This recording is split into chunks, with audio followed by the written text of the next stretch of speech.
Olá pessoal, tudo bem com vocês? Vamos então para mais uma videoaula de teatro aqui das Oficinas Culturais de Caraguatatuba, pela Fundac, que esse ano de 2021 ainda segue de forma virtual por conta da pandemia. Bom, na videoaula de hoje eu vou dar sequência ao que eu vim falando na videoaula anterior, que vocês podem conferir aqui no canal do YouTube das Oficinas Culturais de Caraguatatuba 2021, em relação à construção da personagem. Na videoaula anterior, eu li alguns trechos do primeiro capítulo desse livro, A Construção da Personagem, de Konstantin Stanislavski, que é um livro que eu super indico, ajuda bastante a gente a pensar como construir uma personagem. Stanislavski é um dos estudiosos, teatrólogos, que desenvolveu um método que é mais difundido no mundo inteiro e é base de entendimento para diversos outros métodos, tanto de interpretação para teatro quanto para cinema, enfim. E esse capítulo que a gente está lendo é o capítulo 1, né? Começamos aqui para uma caracterização física. Então, na videoaula anterior, eu li dois trechos que deixavam bem claro a necessidade, a importância e também o como, né, a gente começar a fazer essa construção física, essa caracterização física da personagem, no sentido de caracterização corporal, de como essa personagem é, como que é o corpo dela, como ela se mexe, como ela se movimenta, e também vocal, sonora, como que ela fala, qual o tom da voz da personagem, e tudo isso, é, ele deixando claro que tudo isso é que na verdade é a ponte para que o público entre no interior da personagem, né? Enfatizando essa questão que é importante a gente ter claro que o que importa para o público é o que está se passando internamente na personagem. E essa caracterização vem para mostrar isso. Então é importante ter uma raiz, por isso é importante o estudo, o entendimento da personagem, o que ela faz ali na ação, quais são as intenções dela, os sentimentos, as emoções, o que está se passando com ela internamente, porque é isso que vai permitir a gente a caracterizá-la fisicamente. E é por meio dessa caracterização que o público vai poder ter contato com o que está se passando. Eu queria ler mais dois trechos do livro para a gente continuar refletindo a respeito dessa questão da caracterização física da personagem. E que notáveis truques externos capazes de transformar inteiramente a pessoa que representa um papel podem ser realizados com a voz, com a fala e a pronúncia, principalmente a das consoantes. Por certo, é preciso ter a voz bem impostada e treinada para poder modificá-la. De outro modo, será impossível falar durante um período considerável usando os tons de voz mais agudos ou mais graves. Quanto à modificação da pronúncia, principalmente a das consoantes, consegue-se muito simplesmente. Puxa-se a língua para trás, encurtando-a. Tortsov demonstrou enquanto falava. E o resultado será um modo especial de falar, lembrando um pouco a maneira inglesa de lidar com as consoantes. Ou então alonga-se a língua, empurrando-a um pouco adiante dos dentes. Mais uma vez demonstrou o que descrevia. E fica-se com um ceceio tolo que, devidamente trabalhado, serviria para um papel como de o idiota. Ou então procura-se ajeitar a boca em posições fora do comum e obtém-se ainda outros modos de falar. Nesse trecho aqui, ele dá inclusive uma exemplificação. Para quem não viu a videoaula anterior, nesse livro ele conta em forma de romance, ele vai apresentando esses conceitos, a gente acompanha a trajetória de um aluno de teatro numa escola de teatro. Então aqui o narrador está falando a respeito desse ensinamento, por isso que quando ele fala o Tortsov é o professor que vai demonstrando.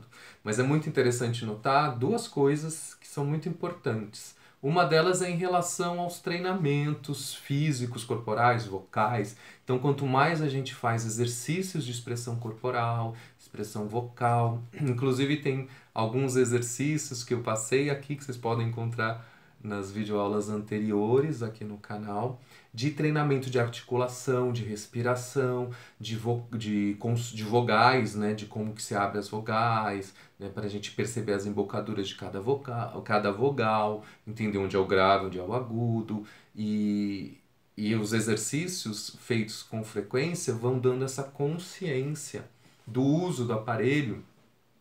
E é isso que vai permitir que a gente, na hora de construir a personagem, a gente possa também ter mais material para conseguir não só descobrir, mas sustentar as descobertas. Né? Aqui ele fala que é uma voz bem impostada e bem trabalhada e que consegue manter, de repente, uma escolha que durante o ensaio eu descubro, que a personagem fala assim, mas aí como que eu mantenho essa voz o tempo inteiro? Eu tenho que descobrir onde ela se apoia e não só descobrir, mas exercitar ela, né, por um tempo para que isso vá se tornando uma segunda natureza possível, digamos assim. Que eu consiga mantê-la sem... primeiro, sem forçar muito o meu material, né, para que não haja nenhum tipo de prejuízo até em relação à própria saúde vocal ou corporal. Então é importante ter consciência para se preservar, mas também para manter isso de forma potente e expressiva. Então esse trabalho de consciência, né, acho que fica bem claro nesse trecho que o trabalho de consciência corporal, vocal, de exercícios de expressividade, essa coisa de articulação, que por vezes a gente, principalmente quando começa a estudar teatro, a gente acha, ai, que chatice ter que fazer isso e tal, mas no frigir dos ovos, na hora de construir a personagem, quando a gente começa a fazer essa caracterização física da personagem, né, de corpo e voz, isso faz diferença. E aí então ele faz essa descrição dessa demonstração que o professor faz em relação à construção, né, de como trabalhar com as consoantes, que ele fala, com a consoante é mais fácil de trabalhar por conta do treinamento também que se tem, obviamente, de articulação. E aí ele começa a demonstrar, se você põe a língua na frente dos dentes, ou se você alonga a língua. Então percebam como tudo isso são coisas que requerem algum nível de consciência de como eu faço isso. Né? Então, e que, e que além disso, esse nível de consciência, também as possibilidades, né? O exercício com as possibilidades que, que esse material nosso nos permite. Então, ele faz essa demonstração, o que para a gente também é muito interessante, na medida em que percebe-se que às vezes eu posso propor, né, a partir de uma escolha consciente de se eu mudar aqui, ó, eu já começo a falar assim, mas eu sei que eu pus a língua aqui. Às vezes eu começo a falar assim conscientemente, eu pus a língua para frente, né, encostando aqui na parte de cima, e isso já vai dando um caráter, que de repente esse caráter é o que eu acho que tem a ver com a personagem. Então eu começo a fazer essa construção, mas eu sei que na hora que eu vou fazer a personagem eu sei que eu preciso pôr a língua. Então ele deixa claro nesse trecho algo que é fundamental, que é a consciência da minha criação. Né? Eu sei o que eu estou criando. Então, às vezes, né, no trecho anterior que eu li, ele falou da intuição criadora, né, que a partir do material que eu tenho uma intuição e eu começo a descobrir essa personagem, a construí-la. Mas existe esse segundo momento, que às vezes pode ser o primeiro, depende de cada ator, mas enfim, que é de saber o que foi construído para poder reproduzi-lo. Principalmente quando a gente fala de teatro, né? Que teatro é a arte da repetição. Você vai ainda apresentar essa personagem muitas vezes num palco, às vezes mais de uma vez no dia. Então é importante que você tenha também essa consciência de como você faz essa caracterização física, né? Como que essa construção é a língua, para que isso seja mais ágil e fácil na hora da execução, para que você possa se preocupar com outras coisas que não essa parte que já vai estar construída. Bom, eu queria ler um segundo trecho aqui.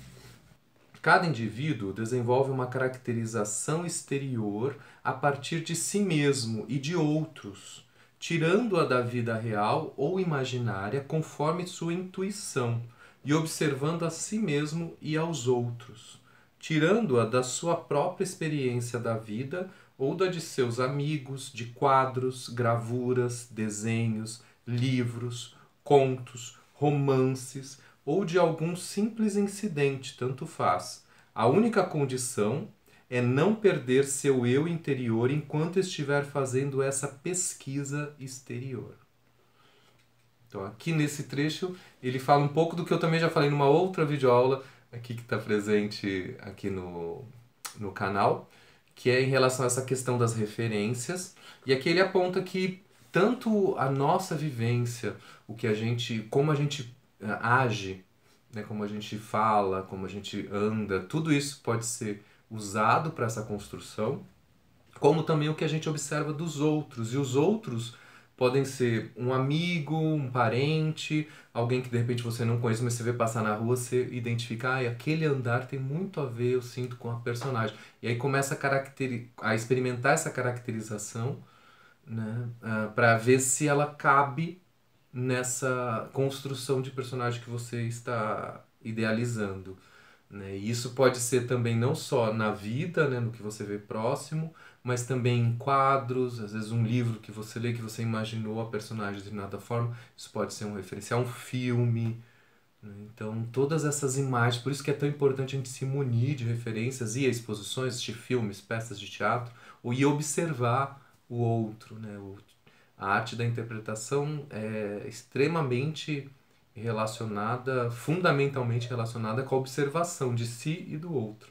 E ele atenta para uma questão que eu vou buscar essas referências, mas eu não posso nunca perder de vista que essa pesquisa, né, de como ele anda, como ele fala, como talvez a representação dessa tela tenha a ver com a representação física da personagem, mas que tudo isso, essa pesquisa, esteja relacionado a esse eu interior, ou seja, a essa personagem, ao interior dessa personagem, o que ela está pensando, sentindo, por que ela age daquela forma.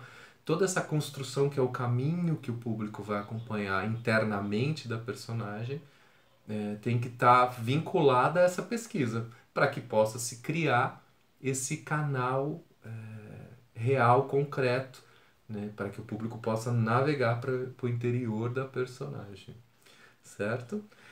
Bom, era o que eu queria trazer desse capítulo. Eu vou ficando por aqui e deixo vocês aí refletindo a respeito do que a gente falou e experimentando, né? Assim que vocês tiverem a possibilidade de criar uma personagem, experimentem pensar a partir de um interior, de uma situação, de uma personagem, como que seria a voz, o corpo dessa personagem, certo?